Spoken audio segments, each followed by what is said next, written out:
براز كان تاتو كردن نيوجي بيو دروستا تاتو كردن حرامه طبعا حرام وجناحه بلام نيوجي بيو دروستا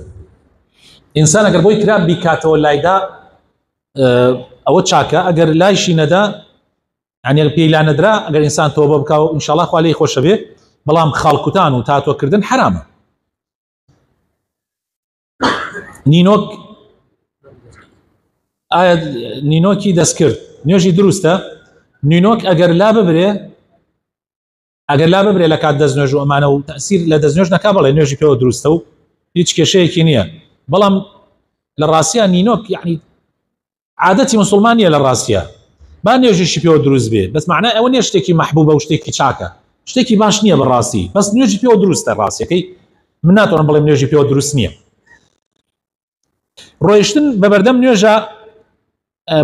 بو افرت ومنال دروستا خوي باش وايا وكسي كنيوجا كاستريك لبردم ودانا عندي العلماء لين واجبه عندي شلن سنتك زور مؤكده كاتك نيوجا كي شتيك لبردم تابع ديوارك دنگيك زلامك نيوجا كاوتو لبشتي ونيوج بكي يعني بردمت شول نبي خلق باتا بردمتا اگر بردمت شول بو بقدري برمالكت نابي كزباتا بردمتا بقدري او برمالا واگر منال داي بردمتا منال ان شاء الله يشكي شيء كي لسرنيه بلان باش وايا نيلي كزباتا بردمتا نيليت بلان اگر داي نيوجا كبتا الله بيتو اوكي اگر داي نيوجا كبتا الله بيتو بلان منعي كي بقدري توانا ياك قاليت لواجب ايش كردن ما لواجب ايش كردن دي موج نكم لمن هلاكتره بهيت شويه جرنجي بينادا تا شي راده جناح باربي والله ما دوني ما باسي حقي شنو فيها وما كله سريع كثير دوني وكيري يعني تر مهم ترين شت اويا كابي جن جرنجي ما فيها وكيبدا زور ابي جرنجي بدا اگر جرنجي ندا اخوا فانا ما بدا زور جناح بار بخوا نخوا لي الرازيه به نا ملائكه لي الرازيه به ها نا پیغمبر لي الرازيه به بخوا براينا ننيوجي نيوجا نا عبادتي عبادته الا ابي مردكي لي الرازي به بلام نقبنا حق اخر مرد واحد حرشي بو الرازي نبي او موضوعي كتر بلام او ندي اخوا وبيغمبري اخوا داوان كذا ابي مردكي الرازي بك لا داني مويدا موچاو بليزر اگر لاني تندرستي خراب نبه لا داني مويدا موچاو افرت هر ابي لايدا هنا ابي بيتيلت اقل موكي زور بيت وكو بياي بيبكا يعني تواو موي بيت اقول ابي لايدا هر ابي افرد لايدا الا برو نبي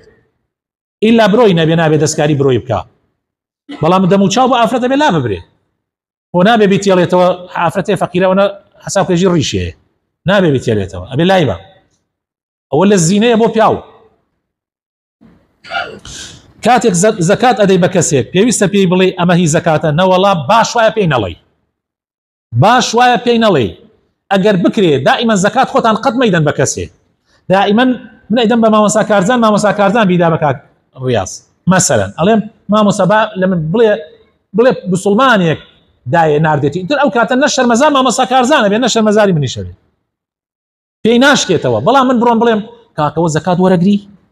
او الزكاه ورقري طبعا يعني او الزليل الابي لجرد اسمه او الزليل الابي لجرد اسمه بابا جان حموك سيبرو لا يبجى زكاه ورقري لنا ولا وريناك ما قر حر زور فقير حالي خراب به خلق حزكاز نهكي توا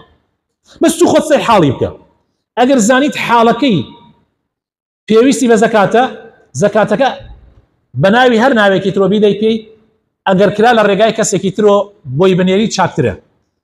اگر الرقاي كسي كيترو بوي بنيري تشاكتره هل كسي حتى بما مسايني ايني ما مسايك ايوت من هؤلاء العاديه خلقك ازعن من مجمنيه خلقك ازعن من وزع منيه ايودي على ما مساتو زكاه ورقري زكاه دنيتو ممكن قصه تو ديانيتي على الاقل امكانات وان زور كاك برو بدا اما مسيان اما زكاه دو غلايس غلايكا دو 100,000 500,000 عشان كبيد ما مسيان اما الزكاه بدا بكسي مستحق جنابه شلون خو التصرف تاعك بلا بدا بكسي كي مستحق تواو ايتر ضل نيابه لقيامته اود لسرنامينيت اود لسرنامينيت چونك او ما مسايا كردت بوكيل ولا ما مساعد تو كرتبه وكيل لا بشني وني وجهكي تو كرتبه وكيل يولا وتار يجري ئیتر بۆچی بۆ پارەکە نایکەی بە وەکیل بیکە بە وەکیل و تەواو مامۆستا ئەگەر زەمیری هەبێ ئەگەر ئینسانێکی هێن بێ ئەو پارەیە بەکاردێنێ لە شوێنی خۆیان ئەگەر زەمیریشی نەبێ کاکە لە پشتیشەوە نوێژ مەکە من زۆر جار خەڵکانێک ئەگەر هین بێ ئەڵێم کاکە گیان ئەگەر باوەڕت بە من نییە ئەگەر سقت بە قسەکانم نییە لە پشتمە نوێژ مەکە یعنی غەڵەتی لە پشتمە نوێژەکەی چونکە تو بە من بە مسلمان نازانی مەسەلەن من باسی نەکەم یعنی فەرەزەن ئەڵێم ئەگەر کەسێ وابێ یعنی ئەگەر کەسە متمانەت پێی نەبێ بۆ لە پشتمە نوێژەکەی وەڵام مەیکە بەس کە متمانەت پێی هەیە احتیاطی پێویست ناکە بڵێ مامۆستا زەکات وەرەگری نا بڵێ مامۆستا ئەوە مقدارێکی پارەیە لە شوێنی جەنابەت بیدە بە کەسی مستحق ئیتر ئەگەر مامۆستا مستحق بێ خۆشی 100,000 لێ دەرەکە ئەگەر مستحق نەبێ ئەو کاتە هەر ئەیدا بە کەسی مستحق وەسەلام ئیتر تۆ گوناحبار نابی ئایا زیکرکردن بەدەستی چەپ دروستە زیکرکردن سنەتە بەدەستی ڕاست بکرێ زیکرکردن سنەتە بەدەستی ڕاست بکرێ یعنی سنەت نییە بەدەستی چەپ بکرێ معاشی بندیوار خۆشەویستەکانم ئەو کەسانەی کە معاشی بندیوار وەرئەگرن دوو سێ جۆرن یەک جۆر نین کابرایەک ئەگەر هیچ پێویستی بە معاش نەبێ و بژێت و ژیانی بڕات بەڕاستی وەرگرتنی حرامە گوناح بەڵام خەڵکێ ئەگەر مستحقە کابرا یعنی ئەبێ سواڵکە نیەتی هەر ئەوەی هەیە و هیچ ئیشێکی وای نییە ئەمانە یعنی ئەو کابرا هیچ نەبێ هەر حەقیقیە لەم وڵاتە بژێت ئەگەر وەک ڕیعایە ئیجتیماعیش پێ بدێ یعنی حەق خۆیەتی بژێت یعنی ئەویش موچەیەکیە بێ بۆ خۆی ماڵ و مناڵی سەرفیکە یعنی ئەمە لە وڵاتە ئەوروپیەکانی شابێ هەرەوەی پێدەن بۆیە ئەو کەسە گوناحبار نابێت ئەگەر درۆی نەکردە بێ ئەخە برای نهایەوە درۆی کە درۆ مەکە بەڕاستیەکەی قەیچەکە بەڵام تۆ نابێت ئەو موچەیە ئەگەر کەسێک بەو موچەیە زەلیلت کا بتکا بە عەبدی خۆی تۆ ئیسە موچەیەکیان بۆت بڕێتەوە کابرایە بۆت بڕێتە بیتات بە عەبدی خۆی نابێت تۆ عەبدایەتی بەس بۆ خوا بکە ئایا سەگ بەخەوکردن حرامەیە حەڵاڵە بۆ پاسەوانی سەگ بەخێوکردن بۆ پاسەوانی هیچ کێشەیەکی تیانە بەس نەیلی بێتە ناو ماڵەوە نەیلی بێ هەر لە دەرەوە بێ کولانەیەکی بۆ بکە شتێکی بۆ بکە لە دەرەوە تێکەڵی ماڵ و مناڵی مەکە هیچ کێشەیەکی تیانە ئەگەر دەمیشی خستە ناو چتی ئەبێ حەوت جاربی شۆری یەکەم جاریان بەخۆڵ و هەڵبدە مڕاعاتی بکە و بیپارێزە غەیری ئەوە هیچ کێشەیەکمان نییە تێگەن خۆشەویستەکانم بەڵام سەگ لە خۆڕایی لە ماڵە ڕاگیریکەی یان لە دەرەوەیش ڕاگیرکە هیچ لە خۆڕایی نە حراسیاتان نا بۆ زەرعاتان نە بۆ نازانم چێ و حرامە و هەر ڕۆژێ بەقەدەر قیڕاتێک بەقەدەر کێوی ئوحود خێرت لەدەست ئەچێت گشت ڕۆژێ قیڕاتێک کاتێ سەگ بەخێوەکەی خەسووم زۆر خراپە لەگەڵم بوختیان و هەڵم بەرامبەر ئەکات بەڵام من هەر باشم و دەست پێشخەریش ناکەم بۆ کێشە ئایا من چی بکەم واللهی من نصیحەتم وایە کە طبعا من لەوچی خوشک نووسیبێتی تۆ بە قەنەعەتی من هەر خوشکێک لە حاڵەتێکی وایە بوو پشت بەخوای پەروەردگار بۆسێ ئەمرەکانی خوای پەروەردگار جێبەجێ بکە بە پێی توانای ڕێز لە مێردەکەی بگرێ ڕێز لە دایکی مێردەکەی بگرێ حسابی دایکی خۆی بۆ بکە ڕێز لە باوکی مێردەکەی بگرێ حسابی باوکی خۆی بۆ بکە تۆ ئەگەر دایکت ئاوا بێت تەحمولەکە یان نایکەی ئەیکەی لەبەر خاتری خوا تۆ ئەم جارە لەبەر خاتر ئەوەی باوکی مێردەکەتە دایکی مێردەکەتە تەحملی بکە ان شاء الله لای خوای تعالی زۆر ئەجر گەورەیە و ان شاء الله دەروتیش لێکرێتەوە ان شاء الله دەروتیش لێکرێتەوە دڵنیابە خوای تعالی فریاتەکەوێ ئەگەر تۆ ئیطاعی خوا بکەی یەک ئاەتەیە زۆر مژدەبەخشە ئەو ئاەتە خەمە بیر ئەم خوشکە بەڕێزە خوای تعالی فەرمێ ومن يتق الله يجعل له مخرجا ويرزقه من حيث لا يحتسب هەر کەسێ تەقوای خوای هەبێ هەر کەسێ تەقوای خوا بکە یعنی فەرمانەکانی خوا جێبەجێ بکە و قەدەغەکراوەکانی دووری لێ بگرێت چی ئەبێت خوا دەروی لێ کاتەوە ويرزقه من حيث ڕزقێدا لە شوێنێکە کە قەت حسابی بۆ نەکردووە بۆیە خوشکەکەم طاعەتی خوا بکە ان شاء الله خوای گەورە سەرکەوتوتەکە خوشکێکم داوای دوعای خێری کردووە ماوەی 17 ساڵە کێشەیان هەیە یا ڕبی خوایە بۆ خاتر ناوە جوانەکانی خۆت بۆ خاتر ئیسمی عەظەمی خۆت لێت ئەپاڕێمەوە کێشەی ئەم خوشکە بەڕێزە حەل بێ یا ڕبی خوایە هەر مسلمانێکیش مناڵی نییە لە ژن و لە پیاوان کە حەزەکەن مناڵیان ببێ یا ڕبی خوایە مناڵی ساڵحیان پێ بدەیت هەندێ برا ئەڵێن حەز لە کوڕەکەین کچمانە یا ڕبی خوایە بۆ خاتر ناوە جوانەکانی خۆت کچیان پێ ببەخشی هەنێکەیە حەز لە کوڕەکەن کوڕیانەیە حەز لە کچەکەن یا ڕبی خوای تعالی دڵیان نەشکینە پیان ببەخشی برایەک ئەیەوێ خانوویەک بکڕێ لەم گەڕەکە چونکە زۆر حازری هاتوچۆی ئەم مزگەوتەیە و دڵی بە ئێرە ئەکرێتەوە یا ڕەبی خوای گەورە بۆ یاسان یا ڕەبی خوای تەعالا خانوویەکی بکاتە نەسیب بە گوێرە دڵی خۆی بێ و ببێتە مای خێر و بەرەکەت بۆی ئێمەش لە خزمەتیاین حتا ئەو ڕۆژە من ئەمێنم ئینشاءالله خزمەتیەکەم بە ئیزنی خۆمادا ئەو لە خۆشیە مزگەوتیا دێتە ئیرە دوعاکەم خوای تەعالا بۆ یاسان کە. سلام عليكم مامۆستا ڕۆژانی هەینی واتە جمعە لە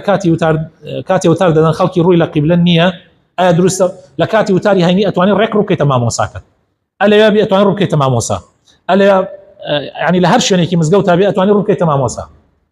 ئەتوانێت ڕوو بکەیتە مامۆسا احتیاجی ئێستا کاک عەبدوڕەحمان دانیشتۆ ڕووی کردەتە من لە کات وتار جمعەش ئەتوانێت وا بێ دوایی بۆ نوێژەکە ڕووە کاتە قیبلە احتیاجیە بەڵام ئەوانەی ئاوا دانیشتون احتیاجی ڕوو بکەنە قیبلە جا بۆچی بەس ئەوانەی ئاوایە تۆ زێلارەوە بنۆ ڕوو بکەن لە ئیمام هیچ کێشەیەک نییە بس نابێ ڕوو یەک جارەتی ڕوو لەو لا بکەیت مەگەر عوزرت بێ هەنێ عوزریان هەیە وە جیاوازن مامۆستا کاتێ نوێژی جەماعەت لە مزگەوت دەکەین کاتێ لە ڕکوع داین ئایا دروستە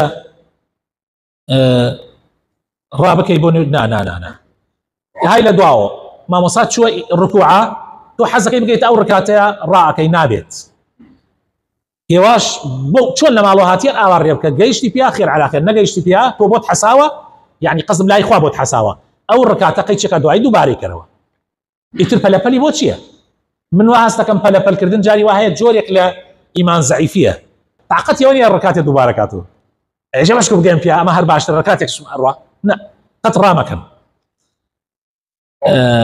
مامۆستا بڕۆ لادان بۆ ئافرەت حرامە بەڵێ بڕۆ لادان بۆ ئافرەت حرامە لعنتیش لێکراوە بەڵێ نامیسە متەنەمیسە لعنەتی لێکراوە طبعا لعنەتی لێکراوە خۆ من ناژمارە هەر خوشکێک کردوێتی یەکسەر لعنەتی يعني ئەو لعنەتە معنای ئەوەیە ئەمە گوناحی گەورەیە هەوڵ بدە تەرکیکە و ئینشاءالله خوای تەعالا لێت خۆشە بێ و ئەمجا خوای تەعالا برۆیەکی جوانی داوەتێمە توخوا برا بۆ وڵی ڕێزمیانی قورئانیش برۆ لادەن بەداخەوە قەینا کورتی کەیتەوە جوانی کەیتەوە بە مەقەس بەڵام لادان و هەڵکەندنی ئەوە جوان نییە قسەکردن لە ڕۆژی جمعەکە بەتاڵە کاتەوە وەڵاهی براینە پێغەمبەری خوا صلی الله علیه وسلم زۆر جەختی کردووە لەسەر ئەوەی کەوا هەر کەسێ لە ڕۆژی جمعە بە هاوڕێکەی بڵێ قسە مەکە فقط لەغوی کردووە يعني خەتەرە زۆر قسەکردن لە ڕۆژی جمعە نەک قسەکردن یاریکردن ئەمکلی نسا وە بێ عوزر هەڵی یاری پێ بکەیت ناوێت تڵاوەکەت ئەمامەکەت دوگمەکەت تەسبیحەکەت مسلمانێتی وڵای مامۆستا لە یەکەم جارە لە ژیانە من بەردەوام ڕۆم بە جمعە ئازانم زۆر خێر مەگەی تەسبیحێکی درێژێکمە دەستووە دەستووە نەمزانیە تەسبیح نابێت تەسبیح چۆن نەبێ بەدەستووە لە ڕۆژ جمعە نابێت تەسبیح بەدەستووە نابێ بە مۆبایل تەسەورەکەن لە کاتی خودبەی جمعە خەڵک هەبووە لەنا ئەو هەوڵە بینیمە مۆبایلی دەست و ئاوا ڕۆیتە دەرۆ وا چۆن نەبێ مۆبایل لە ڕۆژ جمعە قفڵە تەواو یەکسەر نەیخیتە سەر سامت قفڵی کەوتە تەواو ڕۆژی جمعە نابێ مۆبایل مەشغوڵت کە چۆنێتی لەشگرانی باز بکە کە زۆر کەس نایزانێ بە شێوەیەکی سونەت دەری بکە بە ڕێزانە بە مختصری ئەمەیە کاتێ لەشت گرانە بێ ئەتەوێت لەشگرانی دەرکەی نیەتی لەشگرانی ئەهێنی لە دڵ خۆتەوە کە دەریەکەی نیەتی پاکردنەوەی لاشت ئەمجا تاراتێک بگرە